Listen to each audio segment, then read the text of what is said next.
I like a really good life, and I have a very good life. I knew I was a bit different as well, though. You felt different. I did feel different. I was doing TV shows, radio shows. I had my own collection. I had the business. Oh, God, how shit is that life? And I lost me in that. There wasn't times where it wasn't fantastic. There was. But where was I? I didn't stop to breathe. We've really fucked this planet for you guys. We were blind. We were blind consumers living a life while we slowly killed the planet and our well-being. So it has to be you guys that go, no. My mother died when I was very suddenly of encephalitis when I was 16. And she was the centre of, the world.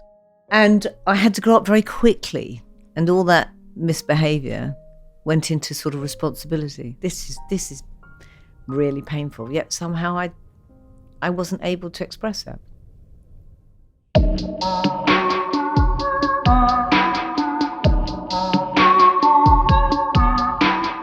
Mary Portas.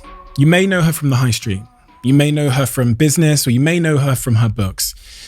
But the experience I had with her today is honestly incredible. She is hilarious. She is smart. She's witty. And she is willing to be honest at all costs. And that really speaks to one of the central principles she'll talk about today, which is this idea of the importance of being true to yourself. She's made the mistake that 99% of people that are listening to this are going to make, are currently making, or are in the process of overcoming, which is living a life that isn't true to who you actually are. And today she's also going to tell you about an idea that will be fairly radical to some people, especially people who are building and have built big businesses, which is based on her new book, Rebuild: How to Thrive in the New Kindness Economy. She has achieved things that most people in business would never even dream of. She's been a media star, she's been a political figure at times, and through it all, through the hardest of times, through grief, through trauma, through broken marriages, through public scrutiny in the press, she has emerged as an incredibly outspoken, honest, humble, intellectually challenging and stimulating, humorous, inspiration, leader, entrepreneur, and public figure. I laughed, I realized, and I was deeply inspired. And you will be too. So without further ado, I'm Stephen Bartlett, and this is The Diary of a CEO. I hope nobody's listening, but if you are, then please keep this to yourself.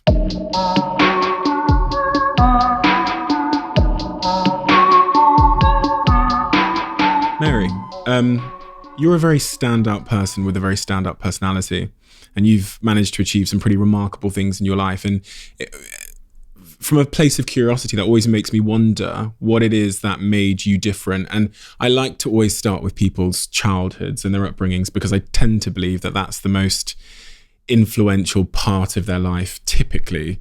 So is there anything from your younger years that you think has been defining in the person you went on to become? Well, of course, I think that probably is the case. I was one of 5 kids, but I was the 4th out of 5. My parents were Irish, had come over in the late 50s from Ireland. My father was a Protestant, my mother was a Catholic. So, Wow. From Belfast, from the north of Ireland. So this wasn't, this was a time when that wasn't looked on too happily. So they came over and chose Watford to live in.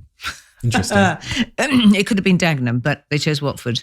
Those were the 2 options. And I'm kind of proud. George Michael, Elton John. So we're kind of, and a good football team. But I think looking back on my childhood, my elder siblings, we often talk about this, we're very, very close. There's sort of a 2-year, 1-year gap between us all. And I was the 4th. And I remember vividly thinking, I'm not the eldest, I'm not the youngest, I'm not the first girl. And I didn't feel particularly special. But so I was very naughty as a child, just spent a lot of time up to pranks and trying to find my voice, I think, really. Very loving household. My father was very highly strung, hardworking, and my mother was poetical, musical, and was pushed us academically, put us all through the grammar school system. I remember my sister coming home from school and saying, I'm number 2 in the class. I looked at the register and my mother said, and who was number 1? Jesus. So I think that gives you a sort of taste of what life was like. But we were very close. And but my mother died when I was very suddenly of encephalitis when I was 16. And she was the centre of, the world. And just by the place where I was in the family, my elder siblings, my elder brother Michael was at university, and my sister was just about to go and work go training at UCH, and my other brother was hairdressing, and so I ended up being the one at home and looking after my younger brother, and I had to grow up very quickly, and all that misbehaviour went into sort of responsibility. That's what I think happened anyway. I mean, and I just took on the role of the I wouldn't say parent, because I was not very good at that at all, but the one who managed stuff at home. And even when my elder siblings then came back, and to this day, it's Mary's house that we meet at. Or Really? Yeah. Really interesting, because I'm the youngest of 4, and I feel like I took on that role where I feel like I had, because my parents were absent by the time I was 10. Why were they absent? My mum just decided that, I think she decided that she'd raised all of the kids already. It's almost like I've done my work as a parent. All my brothers and sisters were older than me. So she would then just sleep at her shop, because she was getting burgled a lot at her shop, getting lots of racial attacks on her shop. So she would literally go and sleep in the back room after work, wake up, work, go sleep in the back room. But she had a 10-year-old at home. Yeah. And so I just learned I had this huge void of independence. I became super naughty, breaking into my school, all sorts of stuff. I set fire to mine. That was by accident. I thought I could do a little bonfire under the wooden steps, but yeah. Oh my God. The nuns. I was looked after by nuns. They desperate. The passing of your parents at a young age, how does that impact you? Well, mine sort of went from this terrible traumatic. My mother was the central figure, this sort of fiery redhead who just was the backbone. And I don't look back in hindsight and go, oh, amazing, but she was. I was just about baked. I'd had enough of love and time from her at 16. I think my younger brother Lawrence at 14, that was terribly difficult. So you at 10, I'm with you. I can feel that. That's a very lonely place for a young boy. But my father remarried within a year. I used to come home from school and he'd be crying, and I was actually then finding Lawrence and I were managing his grief. We were these young kids, really, And he remarried very quickly, and then he died of a heart attack 9 months after getting married. But in doing so, left the family home to the new wife of 9 months. So we were all out on our own, really, after that. And that, I think, I look back now, and I didn't look back for a long while, didn't look back at all. But I look back now and I see that I was in grief for about 4 years. I mean, I used to walk to school crying and then just get on the bus and smile. It's grief, but I don't, somehow I suppressed that and put it into a life that I never dreamt I'd have, that's for sure, from that. Did you ever get help with that grief? Never. I remember the headmistress saying, if you ever want to come and talk. And the headmistress was a nun called Sister St. James, who was, this wonderful, actually, I really, really liked her. She was pretty scary by most standards, but I really liked her. But that was it. I wasn't going to go and sit in the headmistress's office and have a sob, especially with a nun, and have to beat my chest and say about 10 Hail Marys. So I didn't know. I don't think any of us did. This was the late 70s. I do remember, it's funny, like last night, I got a little 8-year-old and he's into Elvis Presley for whatever. And I put on some YouTube and we were dancing to Elvis Presley. He was trying to do the little movements. And he said, Elvis died, didn't he, Mum, in 1977? I said, yes, the year my mum died. So my mum died in the July and Elvis in the August. And I remember everybody grieving Elvis. And I was going, no. Yeah. And I couldn't get on this. I was like, what? And everyone's like, Elvis has died, the headlines. So I'm just thinking, no, my mum's died. This is really painful. Yet somehow I wasn't able to express that. The grief for those 4 years, how did that impact you thereafter? And also not processing that grief. Well, I think I had a lot of anger. Yeah. I mean, my temper was very quick. I don't have that now. I've done a lot of work on it. It's called meditation. Really? Sorry. Yeah. And also being able to come to a place of acceptance and having techniques on. But I think I had a lot of anger. I mean, my father was very quick-tempered. But then with 5 kids running around screaming in the house, I think I would have been. So I think that was there. And I don't know. I think what I did was I just kept going blindly. I mean, I didn't have any goal or any vision. It wasn't like, oh, I'm going to show them. I just kept going. And I think what I did was ignored the deep sensitivity, the deep me. I think I ignored that. So I believed I was this naughty, going fast, quick-tempered individual. Actually, I'm not. I'm really soft. I wasn't that. But I didn't know that for a long, long time. Was that sort of exterior, the slightly tougher exterior, some form of emotional reaction or defense from something, do you think? Because if that wasn't who you were, I'm wondering where that must have came from. Well, I think it was a part of my personality, my behaviour, but I think I believed that was me, and I believed that was going to be part of my success, being quick-witted, fiery, doing things fast, which is, being a part of my work. But I think I didn't ever discover the deeper sensitivities. And there were times when I felt vulnerable, and there's times I felt lost and I wanted to be understood. And it was like, oh, it's Mary. And you'd go, well, no, because everybody judged you on that.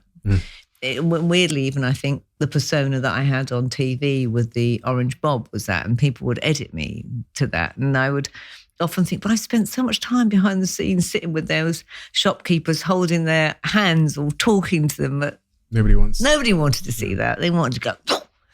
And actually, yeah, it deeply, there was another part of me that wasn't expressed. You talk about this stepmother. I wouldn't even call her that. Really, what would you call her?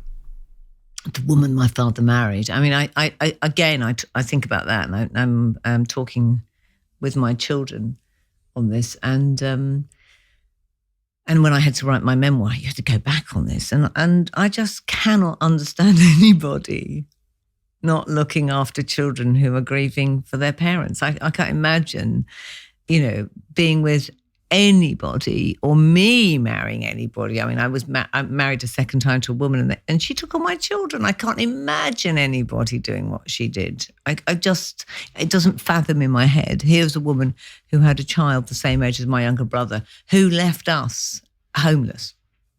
Left you homeless? Well, my father left our family home. We were 19 and 16. We had no home. We had nowhere to live. And she didn't let you live there? Oh, she sold it. She took it. 9 months of being married to my father after 25 years of marriage in a family home that he built. Are you still resentful about that? No. Were you at the time? No. That's another thing. I don't feel resent. I don't. No. All we wanted was for Dad to be buried with Mum. Because, we were brought up Catholics. And when Mum died, and she was a deep Catholic, we booked the plot so that Dad, you have the plot so he can be buried on the same ground, and she didn't want that, so we had to bring the family priest and go and see her, and we got that in the end. And I didn't ever feel a dot of resentment. Do you carry those feelings? Resentment, regret, grudges? I just genuinely don't regret a thing. My life's been extraordinary. I had extraordinary amounts of pain. Extraordinary highs. And it's been colourful, and one that I would never have predicted. When you think about the pain, think of the moments of the greatest pain in your life. What are those moments? Undoubtedly my mother dying. That where you wake up and it's like something's on your chest. And I remember it was sunny, hot. I didn't like the summer for years. Really? Because it was July, hot. July in the late 70s, that summer when it was boiling hot. And I just associated that. And I used to love when it became autumn or cold, you could go indoors and hide. It felt like a security to me. And everybody was out playing tennis, and walking and happy. And summer, and you just this heavy black pain deep inside you. And both separations, I've been, in 2 big relationships where I've been married, and that when you split up a family, and I'm a family person, when you have to sit and go, okay, how do I do this? How do I do this? How do I sit with you, my children, and say, this little life you've got, this is moving on. That was those. I actually remember, lying awake 3 nights on the road, not sleeping a dot, and getting up. There must be so much adrenaline in my body. I mean, I don't know. I lost about 1 stone in weight, and I'm pretty slim. But I remember putting on my trousers and sort of drop below my hips. I'm like, oh my God. That sort of stress and pain, but you have to keep going because you are responsible for these children. That's what I wanted to ask you about is having been through so much stress and pain, which is just this unavoidable part of the human experience. You can't avoid it, right? No. If you try and avoid it, you probably end up with more. Rumi talks about the bruises, the poet, Sufi poet Rumi, the bruises, and how we learn from those bruises. Tell me about that. Well, he's just one of my great, I discovered him, a 13th century Sufi mystic, and he talks about the bruises that we hit and how they repair, but that's how we grow. What have you learned about how to cope with unexpected bullshit and pain that life throws at you? Because, you never see it coming. I mean, a lot of people have had it over the last 12 months, right? Last 18 months with the pandemic. Couldn't have seen that coming. Lots of people's businesses just smashed to pieces. They've lost loved ones. How does one cope with that kind of like grief, whether it's a professional grief or the grief of a lost loved one or the grief of a lost relationship? Is there anything you've learned over the course of your life where you think that's probably the best or only approach? Well, there is the wonderful line of this too shall pass, and it does.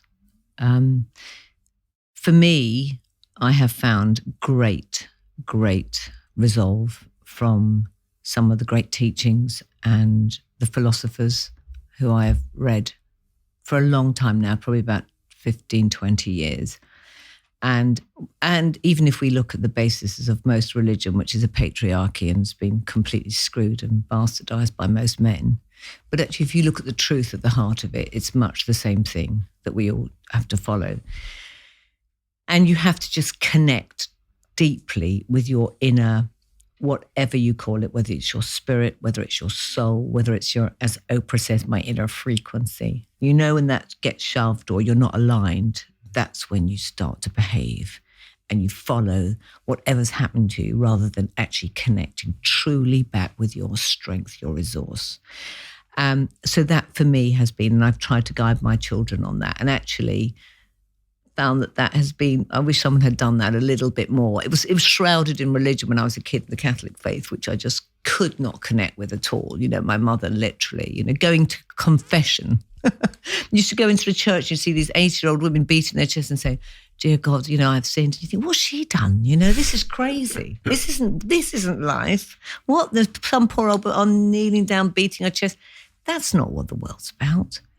That's what I've discovered is if you try and get back to your essence and know and try and align and connect with some deeper strength, whether it's through meditation or whether it's just pause and breathe, it will come through. And it does. That's not to say we have to go through grief. We have to go through mourning. We have to let that go through our bodies.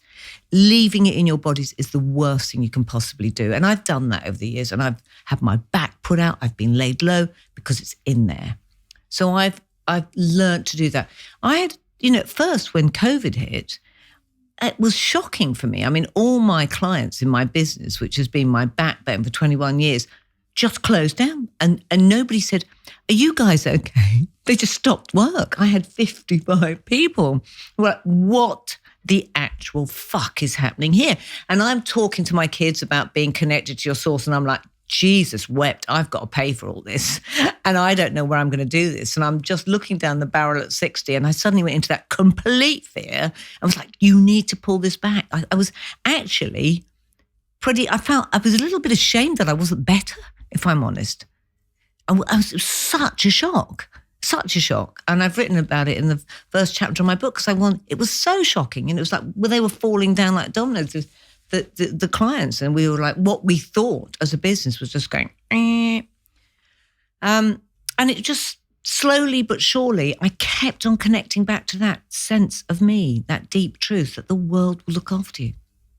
There was a great interview I heard, and I can't remember who it was, and I can't remember. I'd like to think, but I remember he was a philosopher, and he said, we're talking about money, and he said, think of a time when you've never had enough. Can't think of a time when I've never had enough money. I've had very little money, but I've lived, and I remember just holding on to that. When has the world never ever truly looked after you? And if you can realign back into that sense of connecting and not go for this short term, whether it's, following a route that you're trying to short term fix it through stress or through that anxiety, and you connect back to that true source, it always works.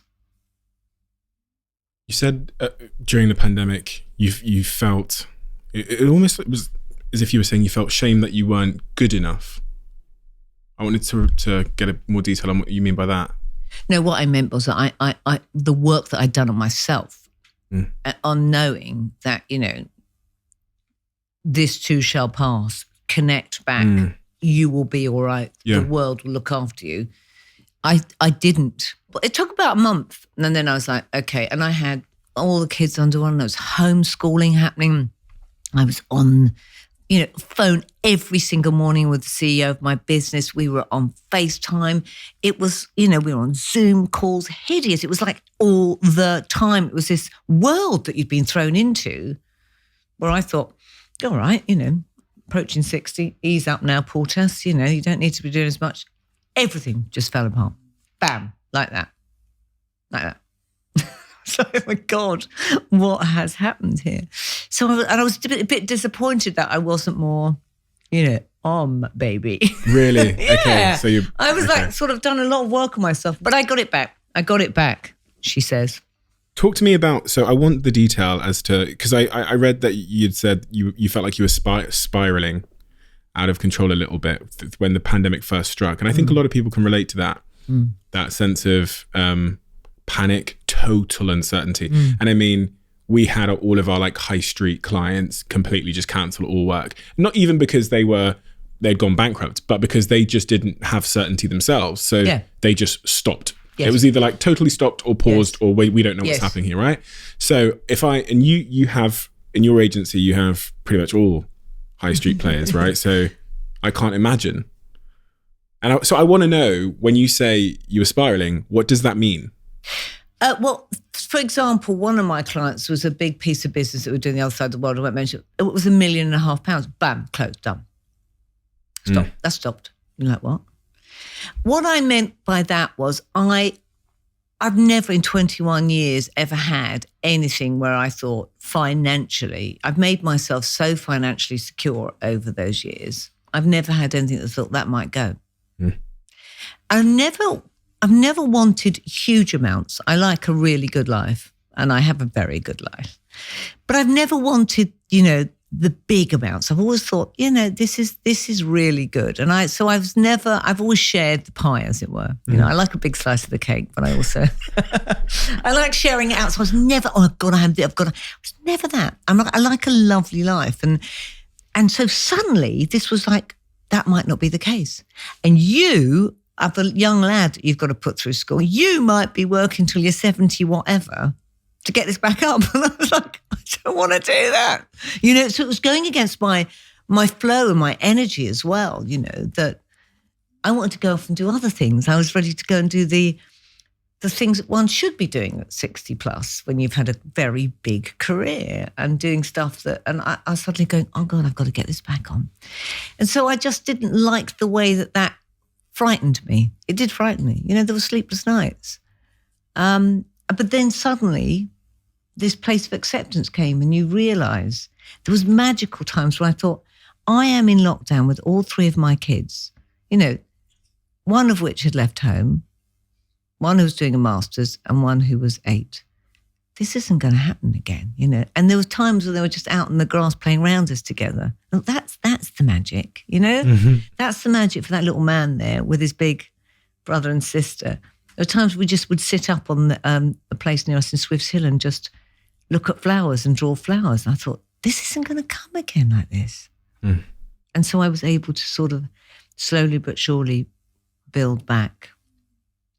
And things got better. And there's a huge debate now about what the new normal will look like, especially as it relates to working and remote working. And I wanted to get your stance on this whole remote working debate. I'll give you my opinion first, because my opinion tends to be quite controversial. I tend to think people have overestimated the remote working thing. And I say this because I believe that the office is one of the last sort of institutions of like community and human connection. Dating's gone, socializing, Facebook, social media, dating. We now have all these dating apps. And it's felt like in my life, especially as like a 25, 26-year-old, whatever, that going to the office was actually one of the places I actually got to meet people in my life. And connect and form communities and go to a football team as an adult. And if that all moves to Zoom now, like every other part of my life is dictated by a glass illuminated screen, I worry.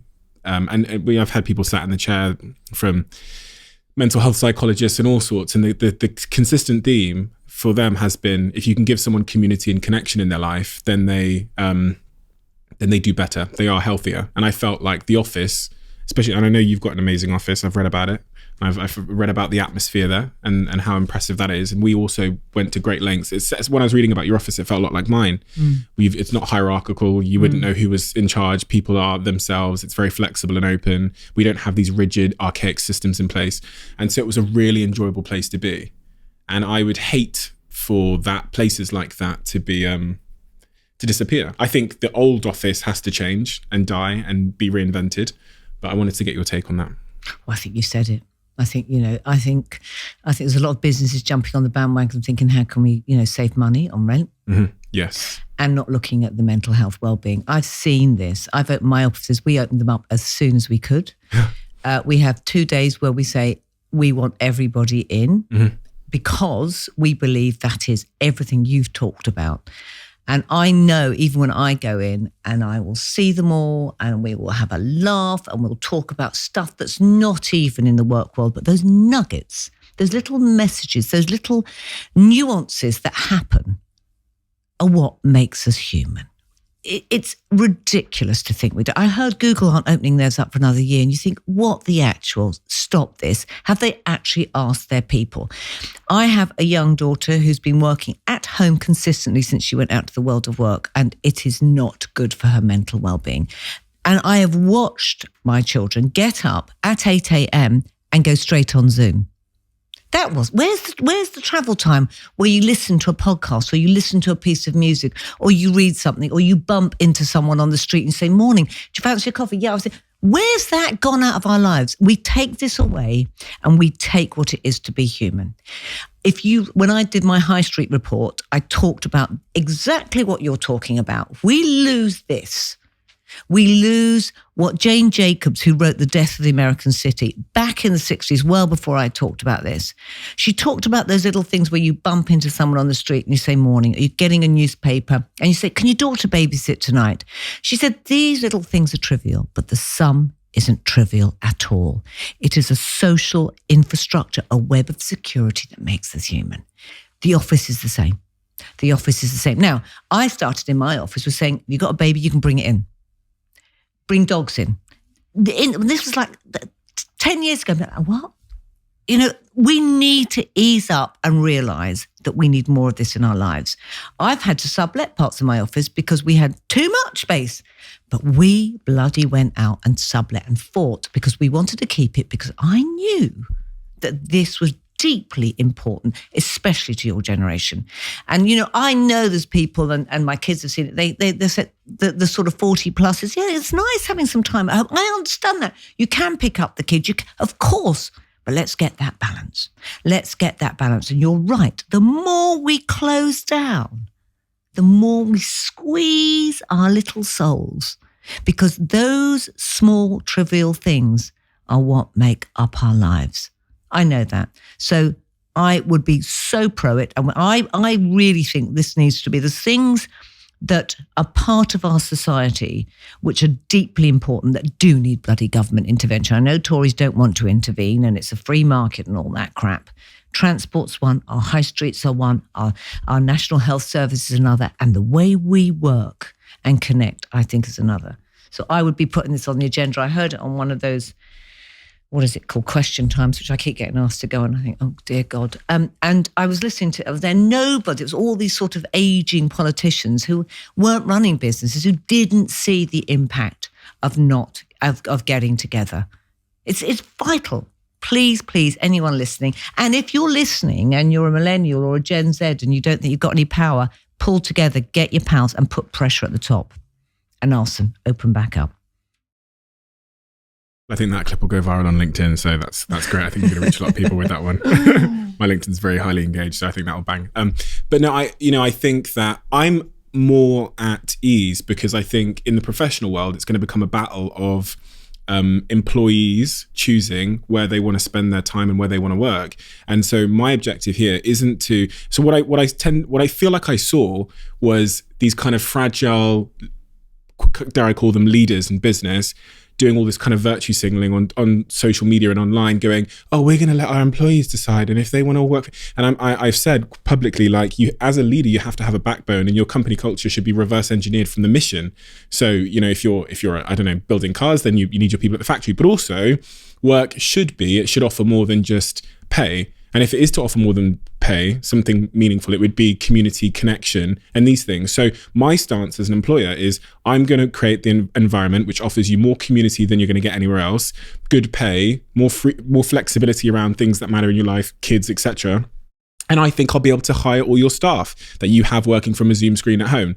And I think eventually you'll figure that out and you'll go back. But yeah, and that's my sucker. Yeah, that's what I think. I think it's a competition of, like, you know what I mean. I'm with you. Yeah. It's look. You as I say, you're younger. I remember when I wrote Work Like a Woman, I was like looking at this and thinking, who created the codes?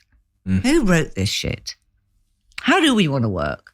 I want people in my business that have a voice, that feel. I will sit with a 23-year-old, and I know we'll sit and have a great conversation as much as I will with a 45-year-old who's running the business. We've actually put that with these 2 days when the chief exec's in, we want everyone in, because this is the time when we learn. This is the time we laugh. And we really do laugh. I mean, I'm the biggest joker, the biggest kid in the office. And my daughter's been coming in so she can get some interaction. She works in food policy, something completely different. And she goes, Mum, you're the biggest kid. I said, I know. I need people around me. I need it. And I love to laugh. And it's just fantastic when you're in an office and you hear that.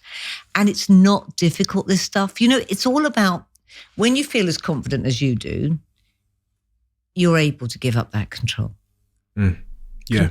That's what you're giving up. And you're saying, you know what, I know who I am. And I want you who works with me to know who you are.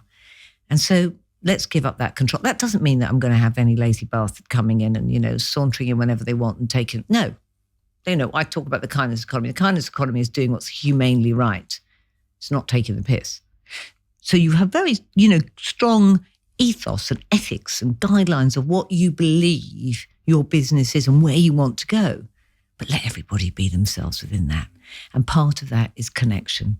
I mean, it's fine for me sitting in my North London, home working, or I'm in the Cotswolds. What about the ones who I've seen them on Zoom in their bedroom sharing a flat? You're waking in there and you're doing Zoom. And if any owner of a business or organization isn't understanding that, shame on you. And think about it, they're then probably picking up a phone to do their dating. Then when they're hungry, they pick up the phone and open Uber Eats and deliver and order their food. And it's conceivable that this generation, and I actually wrote about it in my book, I show how we're getting more and more stagnant as the years go on, because we're optimizing for productivity and financial gain as opposed to human connection. We're actually we're doing everything in our power to sacrifice human connection and socializing and even things like exercise and movement for increased productivity. And I think it's time to Do I think the government would be effective in intervening? I mean, I don't. Oh, I've given up on that. Yeah, I was going to say, I don't know what they would do. It ain't going to come from them. They had some like loneliness. I think Theresa May appointed the first ever loneliness czar for the UK. Who was that? Jesus. I don't know, but He'll be knocking on your door there. Dystopian like image of this, like these like tannoys in the streets being like, fucking talk to each other. Like, do you know what I mean? Like, and so I just feel like stop me and have a chat. I think it's going to come. That's why in my book I think it's going to come from business. I think it's going to come from people like us changing that. 100% agree. I think it's not going to come from agree. Politics. I think once we get past this little woke virtue signaling thing, which leaders are doing now, where they're like, we'll just let our employees do whatever they want and they can just be all at home, whatever. I think then you'll have the second wave of that, which is reality. You need to talk about it on your show. You need to talk about this when you're doing business. You need to get this out there. You need to be a voice for that because, it's only by sharing our voices and having an opinion, doesn't matter who knocks us or who comes back, that you go, no, this feels right. This feels right. This is deeply important. Yeah. Deeply important to the next generation.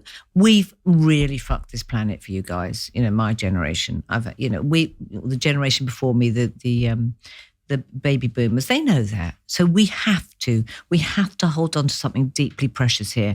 And there is a movement and understanding that's greater and deeper. We were blind consumers. We thought that having it all was having more stuff and living a life while we slowly killed the planet and our well-being. So it has to be you guys that go, no, if we get one thing out of this, that's going to be that we're going to change all those ridiculous ideas that my generation and the baby boomers bought into.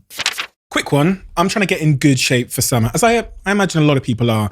And just in time for summer, Huel have released what I consider to be one of the most important, best products they've ever released. I'm going to have to say second to the RTD ready to drink Huels, which basically saved my life on a daily basis. It's this protein. They've released 100 calorie, 20 gram protein that has 26 of your vitamins and minerals in, incredibly complete and healthy for you. And the salted caramel protein is my favorite flavor. It tastes unbelievable. And I've mixed it with water. Usually when you have protein powder mixed with water, it tastes awful. It tastes like ass. But this is genuinely delicious. So if you're going to start your journey with Huel, or if you're a current customer and you've not tried the protein yet, I highly recommend, specifically if you like salted caramel like me, you give this a whirl.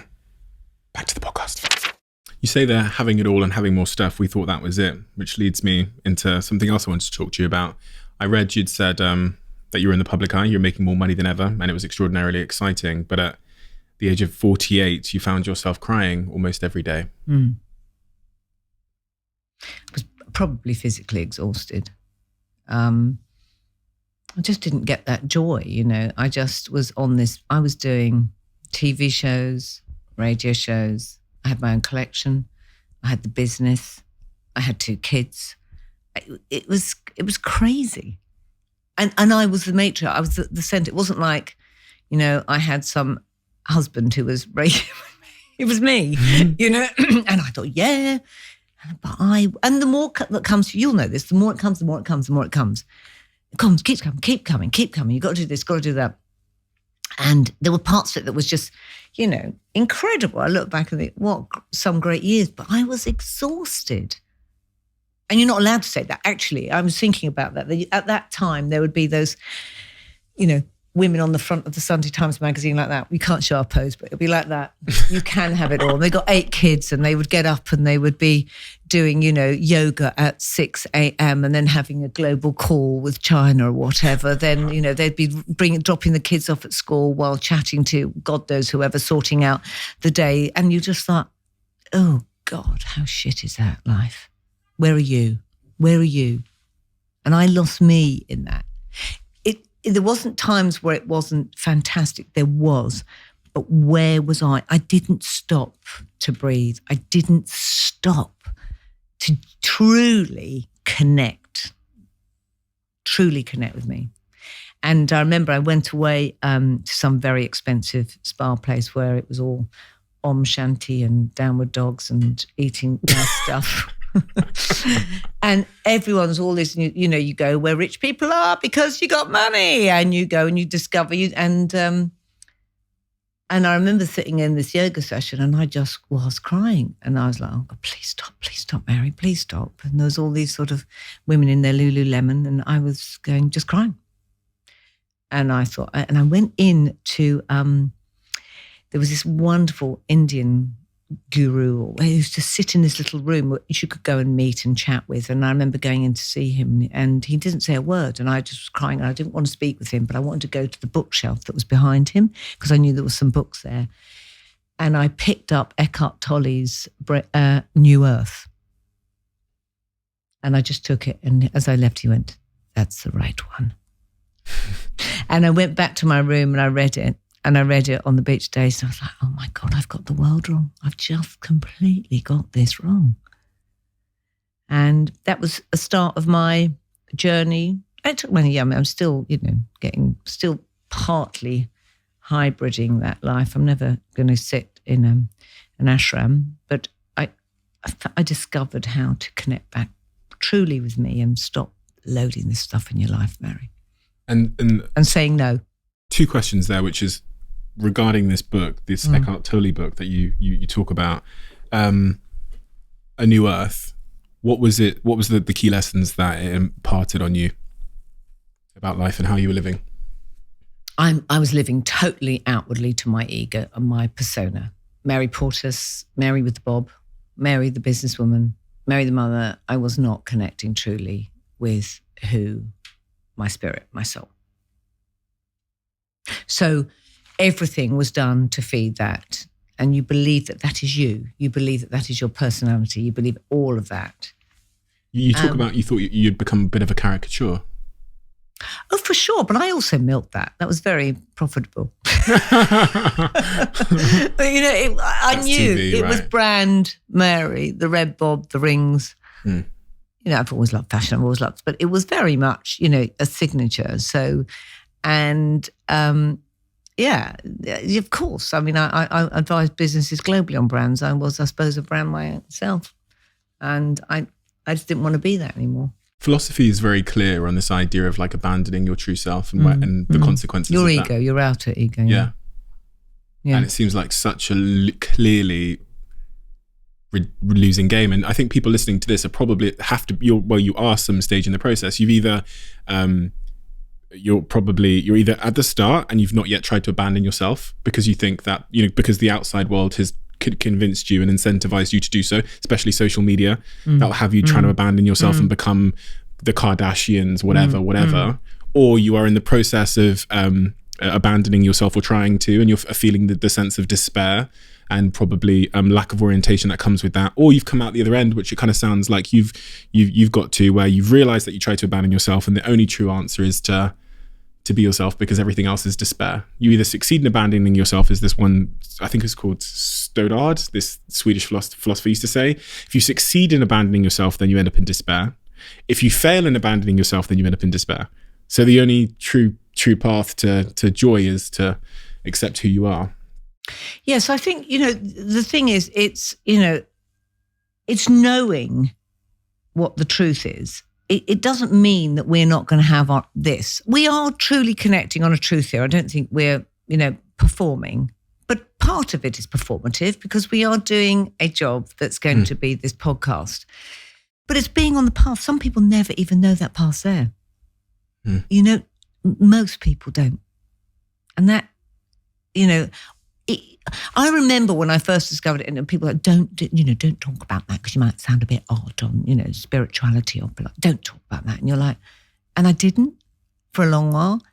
I even was chatting to a great producer at the BBC saying, why isn't there a show on something like this on the BBC? And like, no, don't mention spirituality in the BBC at the moment.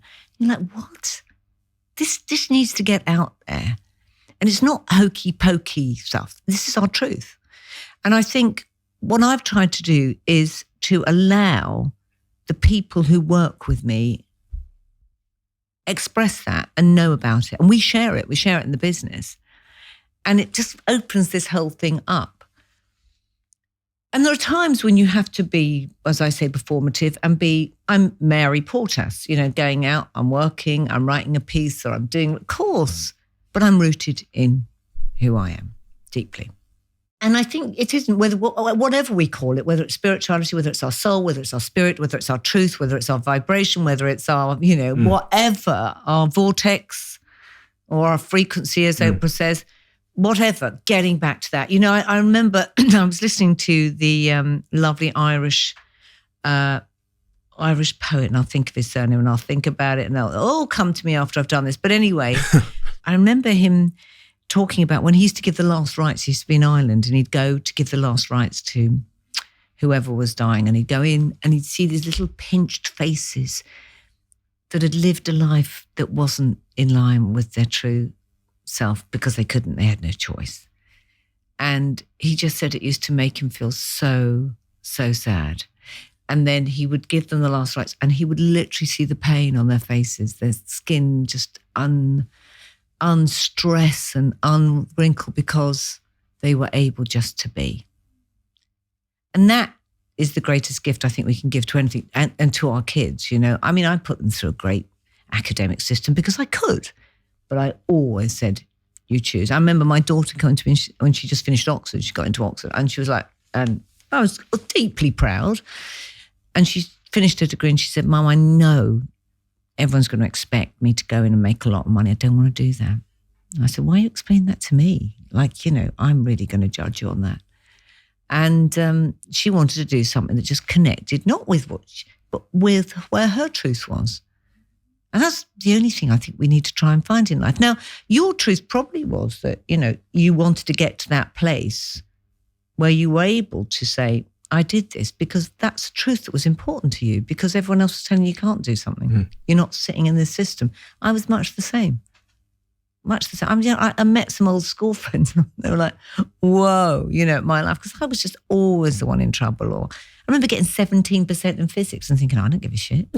I don't give a shit. And I was like, oh my God. I was like 17. I never felt embarrassed. I was just like, I knew I was a bit different as well though. You felt different. I did feel 100%. Different. I felt different. But I wanted to be like the middle class girls that were living in Chorley Wood. And I came from the working class. So there was the kids from Watford that got into the grammar school that were the sort of, that parents didn't have the money. We used to get the bus out. And then the middle class from Chorley Wood and all those areas, their parents used to drop them off in cars. Right. And then they'd get to the sixth form and they'd drive in themselves. I was like, oh my God, I want to be this.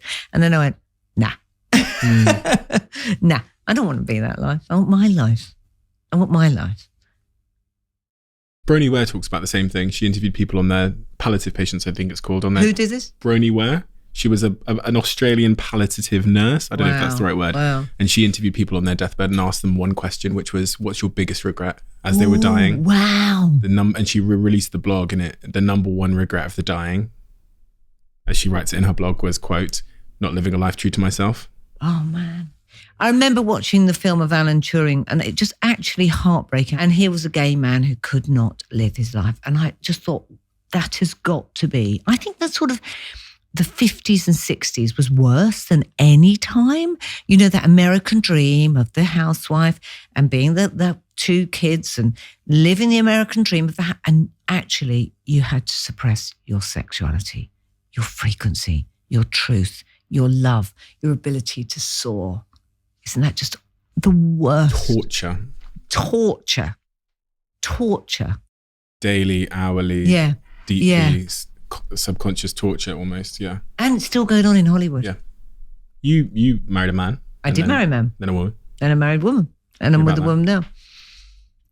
Well, it's interesting. I don't know whether female sexuality is particularly different from male sexuality, but I've been in love with two men in my life and I've been in love with two women. I never as a child thought, oh my God, I'm a lesbian. I fancy Linda Evangelista. I've got to do something about it. And I had relationships with women. I had relationships with men. And it just didn't ever bother me. But once I had fallen in love with a woman, I remember, saying to my sister, she was like, but you're not a lesbian. I said, well, I don't know what I am. Do I have to put a label to it? And the interesting thing is, when I did, and married Mel, that all the prides and they all grab hold of you and put lesbian, and you're like, oh, okay, well, I've got to do this for the sake of all of you and be a voice, which I wanted to be. But you kind of also go, now you're also labeling me. Yeah. But I also don't want to let you down, Stonewall. And I will do the opening speech at Pride because I know you need women. And I've just had another one that came through on, LGBT Virgin Radio Mary, which you go and do.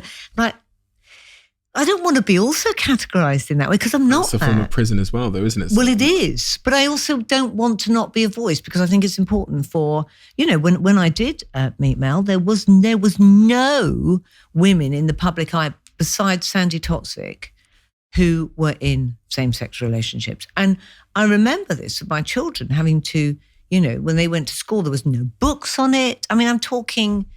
What are we? Milo's now 26, so I'm talking, he was 9. There wasn't. So I thought I had to do that. And I did it. And I don't mind doing it. But, there is a fluidity to it. Labels, good and bad, yeah. Those kind of labels, those like socially categorizing labels where they put you in the label because they maybe want to understand you, but because they want you to lead the charge of a movement. I get that, obviously, young black, guy in business. There's not actually many of us up here in the young black male category. So you kind of go, well, I've got to do that. I represent them, and I'm only actually half black. I'm as black as I am white because my dad's white, my mum's black, and I'm like, I will represent the black. Stand behind me, and then you feel okay. As you say, I would. There's probably a net positive impact of me doing that for society. So I'll take on that responsibility.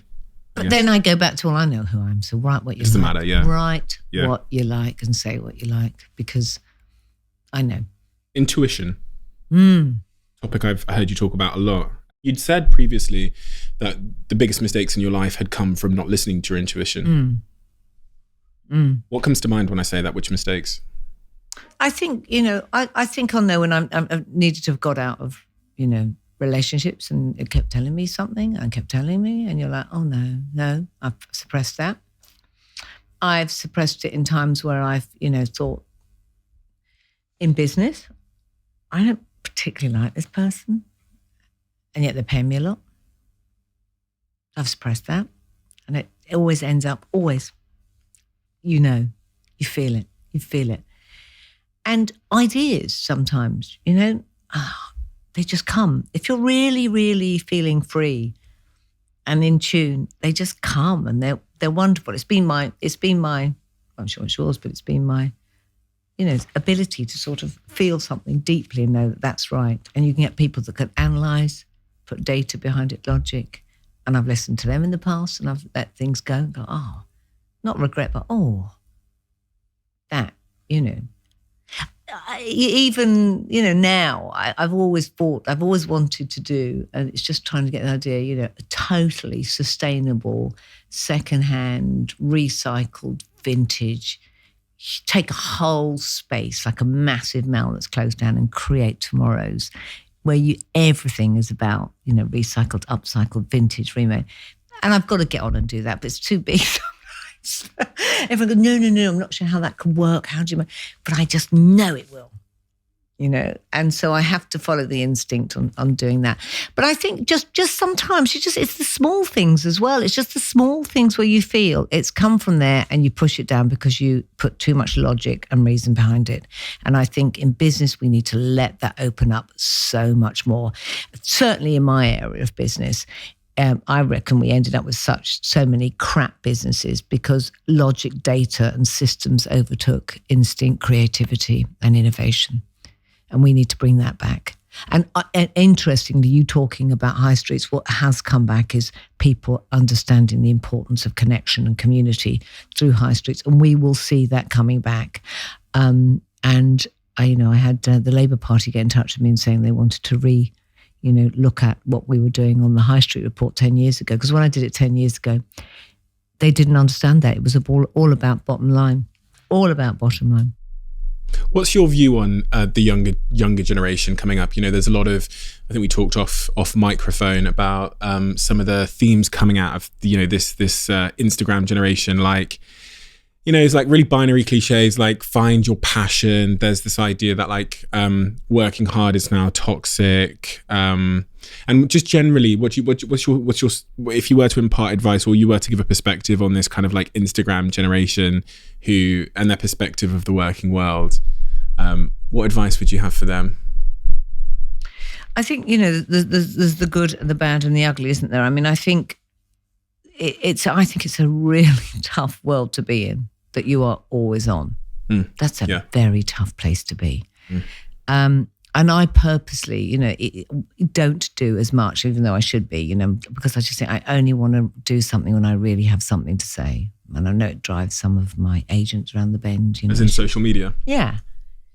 And I think it's deeply difficult. I think we've got two strands coming through. I think it's used as an incredible place for voice and change to happen. And I think the Gen Zs are going to be probably the best generation that we've seen in a very, very, very long time. And the more I read about them, the more I have a social anthropology unit in my agency, the more we research this, the more I utterly love them. And I want them to make this world better. And I think they will. And you young millennials, absolutely. I think there's a lot that comes out of it that's fantastic. The other part of it is, oh boy, I would love to change what are now used as icons and role models, especially around beauty, fashion, and young women. It is just too much to live up to. And I find it, that I find just terribly stressful for individuals, and the way that they've been sold how they need to look, how they need to behave, how their body needs to be, what their beauty regime should be. It's ridiculously tough. And I live in a society where I'm seeing a young generation that are pushing against that, but there's an awful lot of young women particularly, and men out there how they are looked and how they're perceived and what their life is like. And 40 pluses. I look at some people on Facebook and I think, really? You still doing this shit? You need to go out there and show what new shoes you've bought or what you had for brunch or where you ate? Really? Really? Isn't it a bit of a pyramid scheme? And not a pyramid scheme, maybe like a network marketing scheme in some respects, or some kind of like network effects? Because what's happening is, let's say you've got, I don't know, the Kardashians at the top. Then you've got people below them looking up at the Kardashians and thinking, fuck, do you know what? I need to get a fake bum, and I need to change this, and I need to change this, and I need to post when I'm wearing my Chanel bikini on the side of that boat. So they follow suit, which then cascades downwards, and everyone's just trying to... This is what I'm talking about, the pressure.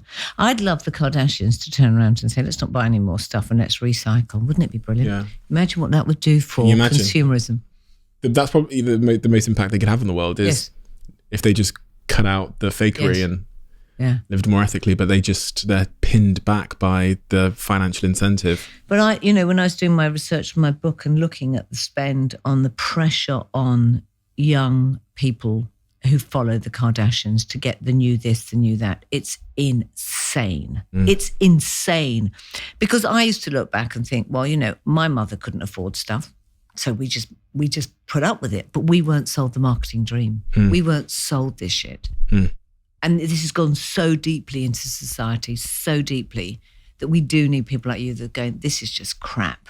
Standing up and saying, this is crap. And anyone comes on Dragon's Den trying to sell that crap. So it's almost like, the way I see it is like social media and the world, the Kardashians, it's like they're holding a bit of your self-esteem hostage. And the apparent ransom is, you've got to go get that bag too, or whatever. And then when you pay the ransom, you get the bag, you don't get your self-esteem back, and it just increases. The ransom just increases. Now they're like, now you got to get an even better bag. And it's just endless. That's exactly what I wrote about. I was part of that. When I was creative director at Harvey Nicks, I sold this stuff to people, thinking, yeah, bloody brilliant, look, I'm going to make this sexy. And it's not dissimilar. Now it's just got faster and faster and faster and faster and faster. And it's just totally all based on, I'm not good enough. I'm not good enough. Well, you have to convince them that there's something they don't have but need. We really need this revolution. There is part that are doing it, but there's a whole part of society that are still buying into this lack of self-esteem. And we as marketeers have been selling that for years. I've definitely been selling that. Yeah, so have I. At my previous business. So, mea culpa.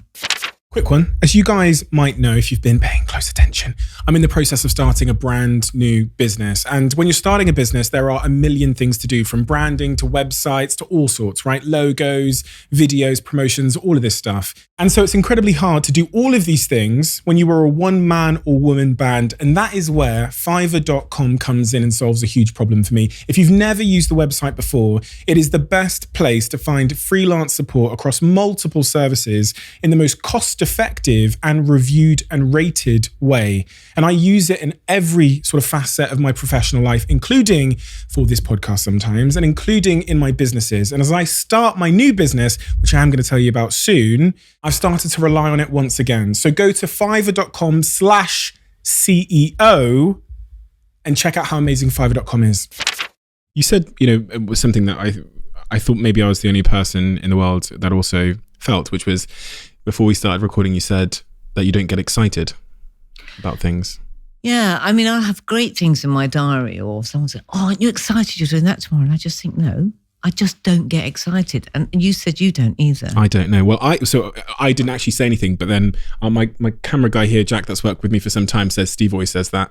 And it's because there's people will say to me, "Oh my God, you're doing this next week, or you're going on holiday, or you're going to this place, or you're speaking in Dubai. Are you excited?" And no. Yeah, when they hit me with the question, I go, No. As if I try and should work that through, because I've never sat with anyone and worked that through or talked that through, but it doesn't stop me really enjoying the experiences, and now I don't put it up there. Maybe that's the thing. For me, I thought, and I might be wrong, but maybe we're going to work it through now. I thought my lack of excitement was a defense mechanism because I also need to defend against going down when bad things happen. So I think over time, I've just developed this character trait where I'm just here in the moment, focused on what I have to do right now, and I'm trying to be stable and calm. So I don't swing upwards with great news. I don't swing downwards too heavily with bad news. And that also means I don't swing too far into the future or swing too far into the past.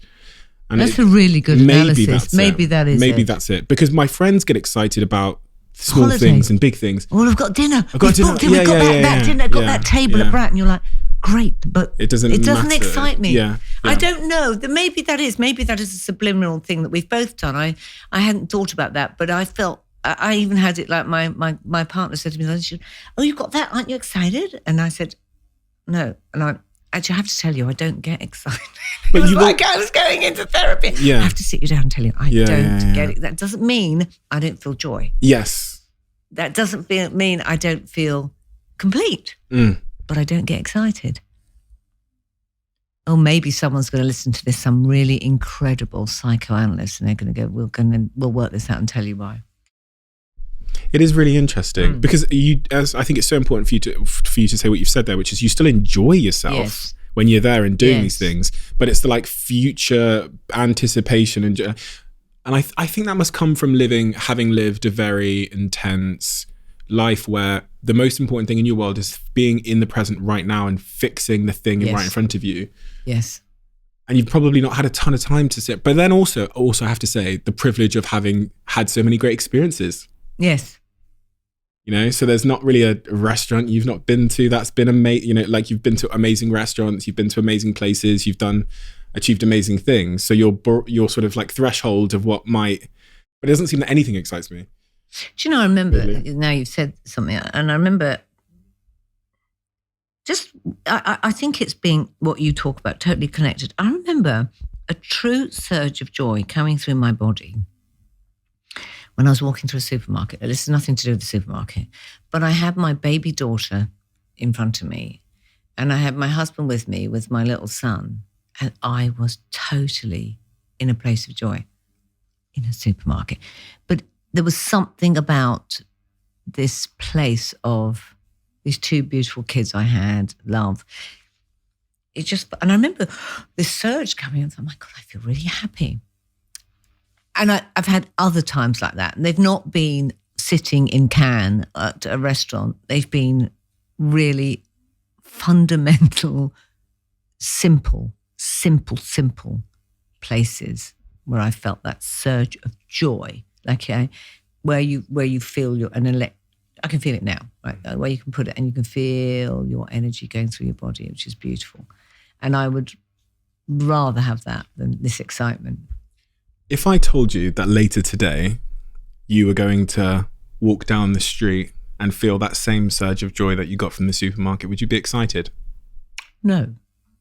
If I told you now that when you walk out this door, as you walk out down the street, I promise you're going to feel that surge of joy. Would you be excited to? No, but I feel that warmth and that energy going through my body that thinks, yes, I want to be in that place. But it's not excitement. And because what I was trying to figure out there is if excitement to us, I was trying to figure out if the reason why we don't get excited is because we've realized that true joy doesn't come from the restaurant or from the holiday or from the going and doing the TV thing or whatever. It's actually really, the joy comes from something that's actually very hard to predict. It's like those really meaningful moments. And so when someone says, aren't you excited to go to do that experience on TV? You think, well, that's not joy. And in fact, joy will come in those really random moments. Random. Yeah. I sat in the garden with my sister last week, and I love my sister. She's just one of the great people I know. She was always quieter as a kid, and she always let me be. Like, she was 3 years older, but she was always like, when she was 18 and I was 15, she'd take me out to the clubs. Like, no one done it. Like, she was like, come on. And I just sat with her, and it was just a moment. We were just sitting together. We weren't speaking. And it was just that moment where that connected. I can see it in your face when you describe these moments. Yeah. Your face lights up. Yeah, that's joy. That's why when you talk about the office and we talk about the high street, it's the trivial, what we think are trivial. That's what makes the world. That's what makes life. That's what fuels us. Laughter in the hallways and those little jokes and catching up on what happened on the weekend and stuff. Totally. Or like me trying to wash the dog in the garden the other way. And my partner nearly was wetting herself laughing because I couldn't get the dog. And I was like, bring him over here. And the hose was going everywhere. And it was just that moment of madness and joy, that the little dog running around the garden. It was just those things. But also maybe we don't resonate. I was just thinking then with the word excitement, because think about what that word means. When I think of the word excitement, I think that's not a state that I live my life in. Never. So when someone says, "Are you excited?" I think, well, am I? No, never. No. So maybe there's a better question, which is, are you looking forward to the experience, or are you? I don't know. Maybe there's a better question. No, but I don't do that either. Yeah, looking forward isn't, because you're not looking forward. No. But are you happy you're doing it? I don't. Don't know. There isn't an answer. Maybe we're deeply evolved and we don't know it. Yeah, or just like deeply depressed and we don't know. Your mission now in life seems to be focused a lot on, as you say, like making businesses kinder. And it seems to be much more philanthropic than it's ever been before. Why? Why does that matter? I don't know. It just came to me. It's one of those things. It came to me. A certain point, certain time, or? Well, I about 5, 10, I can't remember years where they go, but about 7 years ago, I looked at my business and thought, I remember it. No, it's longer than that. It was 8 years ago. And my little baby son was born.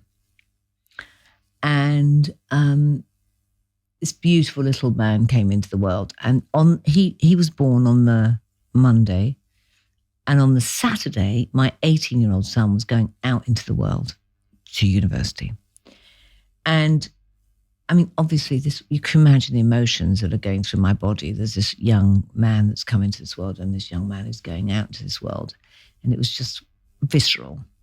And I do cry when I'm feeling, happy or sad, or I listen to great music. I can. It clears me, especially if it's Nick Cave. And I kept on crying and just this movement. And I remember sitting with Milo, who was going off to do, he's a very bright lad. He was going off to do philosophy and economics.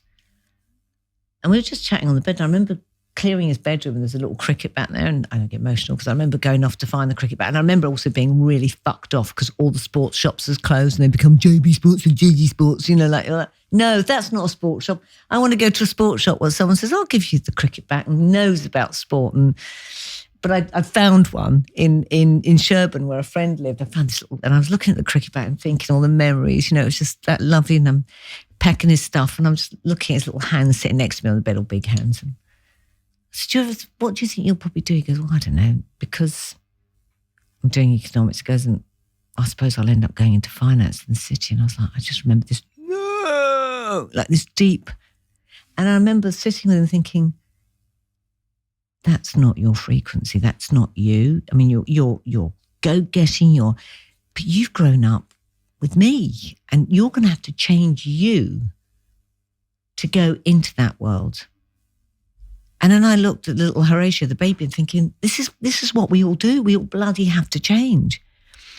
And I thought, actually, I've done this. I've changed. I became, when I was on the board of Harvey Nichols, the businesswoman. When it was Mary, Queen of Shops, when it was Mary, whatever on the TV, I was that. What the hell am I doing? Am I still doing this?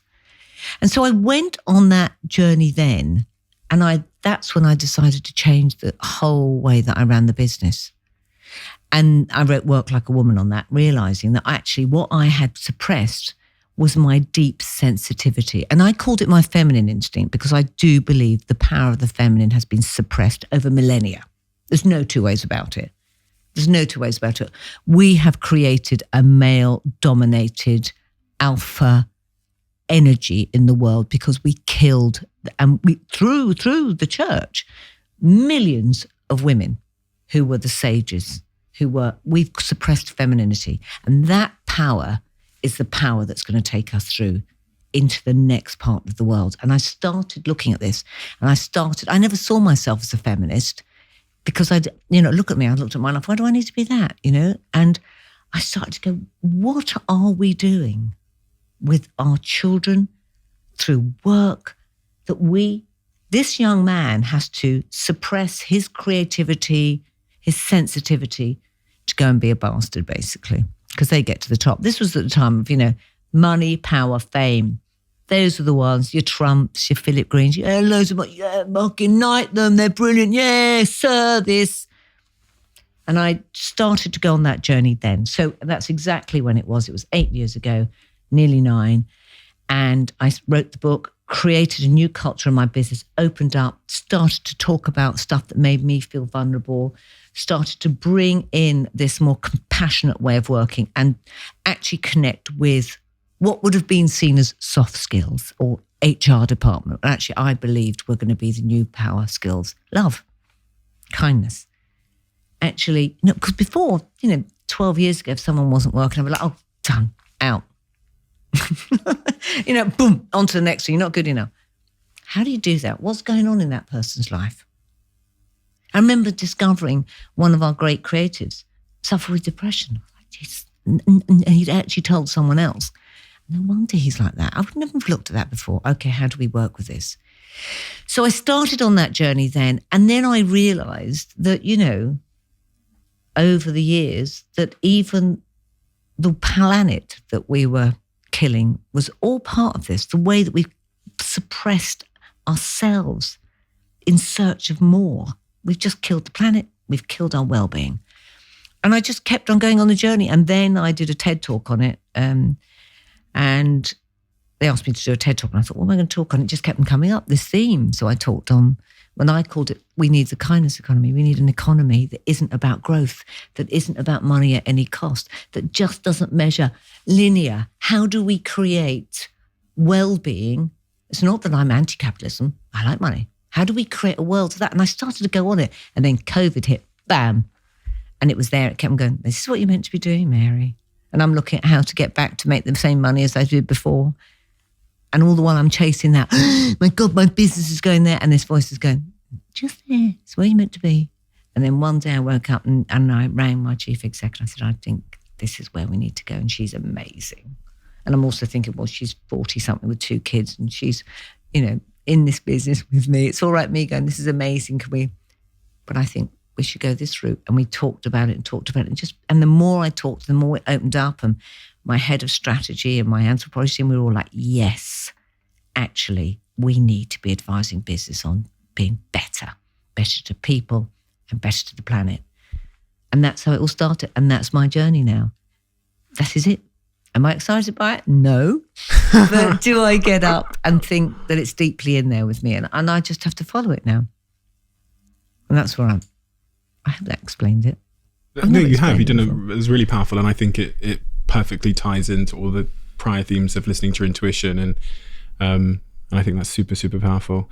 I have 2 more questions for you. One of them relates to what you've just said there, which is, in a very practical sense, what does that mean for a business to become more kind? You talked about people and planet, but in terms of like the boardroom, pay, you know, how, all of that, all of it. It's actually looking and going, we know that Simon Sinek wrote the great books on, you know, why rather than just how. It's looking at what your business is here for. What is your philosophy and your purpose? Really understanding that and connecting it deeply to you on a human level, first of all. And, you know, you've got a lot of wokenism going on and, oh yeah, our purpose is to make the world better. No, you know, what is your true purpose as a business? And now, once you start to work on that and yourself, and I've done it through the book, you then create the environment through your people, through how you pay them, through how you inspire them, through how you connect to your customers, through the truth of how you manufacture, how you create, how you collaborate. You create a different way of being a business that's not siloed, it's not individualistic. You move from me to we. So everything that you do, you are thinking that bit wider than yourself. It's like being a mother or a parent in any sense. Undoubtedly, I would always put them first. Always. Not even always. So you think about that in your business. Doesn't stop me being me. Doesn't stop me developing. Doesn't stop me opening up. Doesn't stop me growing. Doesn't stop. But I am being a responsible, connected, kind individual. We need to do this with the world. And the reason I put people, planet, profit in that order is the planet's going to go on without us. We'll fuck it and we'll all die, quite simply. And it'll regenerate. It's done that, as we know, ice age, whatever. But we can make that change happen. We can do it by being more humane, by being kinder, and by creating commerce that feeds and gives social progress as well as financial progress. And it's possible. It's totally possible. You know that. Now, obviously, some people go, it's all right from her sitting from her money doing that. Yeah, I've made money. Yeah, but I'm doing it. And there's people who are doing it who haven't. And those are the ones I take the hat off to. Those are the ones. And if I can just put a bit of volume on it, then I will, because I've got a bit of a big mouth. And I actually, some of the people I admire the most, one guy in particular called Naval, he always talks about how if you want to start taking on some of the world's big problems like the environment, etc., what you have to do is you have to make sure people aren't worrying about feeding their kids, first and foremost. Because I don't begrudge or blame anyone that can't feed their kids that isn't thinking about saving the environment. Do you know what I mean? Because I would be taking, of course. You know, so there's a bit of sort of fundamental social work that needs to be done for us to get to a place where. Well, I mean, we can look at that in terms, but it's again, what was value? My mother had very little money, but she fed us and she didn't make us obese by buying shit food that was too cheap. Yeah. Same with fashion. And people go, oh yeah, but that fashion, it's democratic. Everybody can afford it. You stand at some of those shops, everyone's coming out with 3 carrier bags of shit that's going to go into landfill. Or we don't market the hell out of it via that, and we tell the truth that buying something that lasts and recycles and upcycles and that you share is actually where the new sexy is. Yeah, sexy is the word, you know. It's really important. That is important. I call it status. Status symbols we've moved to. Now we're into status sentience. How do we create a world where we understand that being sentient and connecting with experience and life and being generous in the world is more important than symbols? Big move, massive move. And we need to look at the brands. We need to look at power in business. And that's where I'm starting. I wrote down earlier, because you said the word, and it's been something I've been very curious about, the word meditation. What role has that played in your life, and why did you embark on that practice? Because it stills my mind, and your mind is the biggest tool you have that can just fuck you over terribly, or it can really ignite you. Amen. Tell me about the upside of meditation as you've seen it. Well, I started by doing little podcasts to listen to someone tell me how to do it, because I was a bit hopeless, and me sitting still ain't great. And it's just, I do each morning with it. I only do 10 minutes, and then I'll try and do it at the end of the evening, and I still my mind and I just connect. And I feel my energy going through my body, and I clear. And any time a little thing comes in that says, I go, thought. And then I laugh at it. I don't get annoyed. I just go, and I laugh at the me that's the thought that just tells you all this shit. And then I just open up my energy as much as possible. And then during the day where I find myself where I might be going out of sync, I just have this thing that just says pause. And I pause. And then I relax. And I could be sitting in a meeting like this and where I might be wanting to talk more. I just stop and let it come back in. And it's just helped me hugely. Closing the tabs. Closing the tabs, that's a really good visual. Closing all those tabs down. They're not great. Lastly, love, relationships.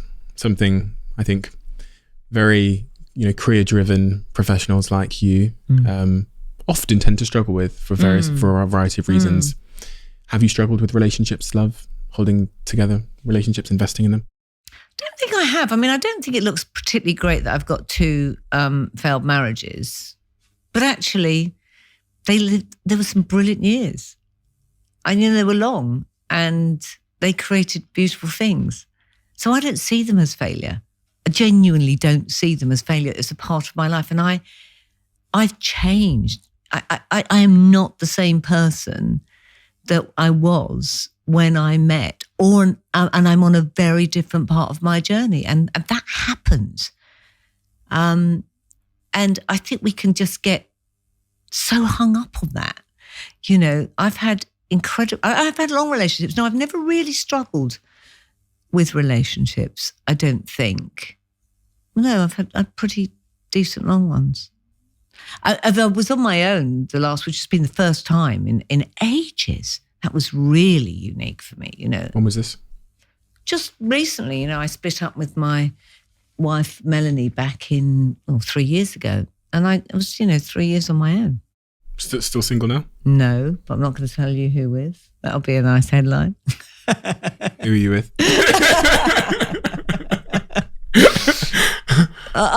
It's unfair to them, Okay. It's just no one in the public eye, and nor do we want to be thrown into it. But you found that's yes, super. Yes. Dare I say exciting? That's very nice, joyous. Yes, lovely. Joyous. But it came in I think I manifested it as well. Really? Yeah, I just felt, oh God, now I'm ready for something, and I genuinely feel I sort of opened up we spend so much time feeding energies that just are not worth it, that you just have to keep pushing up. In that 3 years, what did you tell yourself? Because a lot of people, when the garage is empty, they just want to fill it with anything. Do you know what I mean? Because that makes them feel, they feel complete, or, when there's someone there, they feel like they need someone just to fill the garage. But what did you do for those 3 years to patience, I guess? Or, you talked about manifesting. Probably one of the most toughest 3 years of my life, the last 3 years. I grieved, first of all. The loss of your marriage? Yeah, you grieve. And I think you have to grieve. And COVID hit, not easy. I had to. Oh gosh, on your own, and yeah, you're on. Yeah, and you have your kids, and you're resettling where you live. So everything changed, everything. So my business changed, my marriage ended, where I lived changed. So it was a huge amount of change. And actually, the last thing I was able to do was bring anyone into that. I had to be with me. And it was very, very painful, a lot. And I think it's only in the last 6 to 10 months I've come through it. Amazing.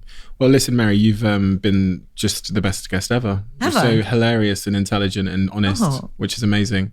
I need to be more hilarious. I was just thinking, oh, fuck, I need to be more funny. Am I funny? You are funny, yeah. Oh, that's the Irish. I'm naughty. You're funny through being honest. Though. This is the thing. You're just honest. And a lot of people, they skirt around what they truly think because they're trying to find the correct, politically correct words or phrases. And you don't seem to give a fuck, which I think makes for great listening. But you're already there. Well, yeah, I am, but maybe you're more descriptive, so it's even more hilarious. But just thank you so much. It's my pleasure, and thank you for rescheduling me. I know I'm a bit of a nightmare on my diaries. You were definitely worth it. You too, my darling. I really appreciate it. And love and luck for all you do. Thank you so much. Please shine your light in the world. It's needed. I mean it. I'll do my very best. I'll watch you.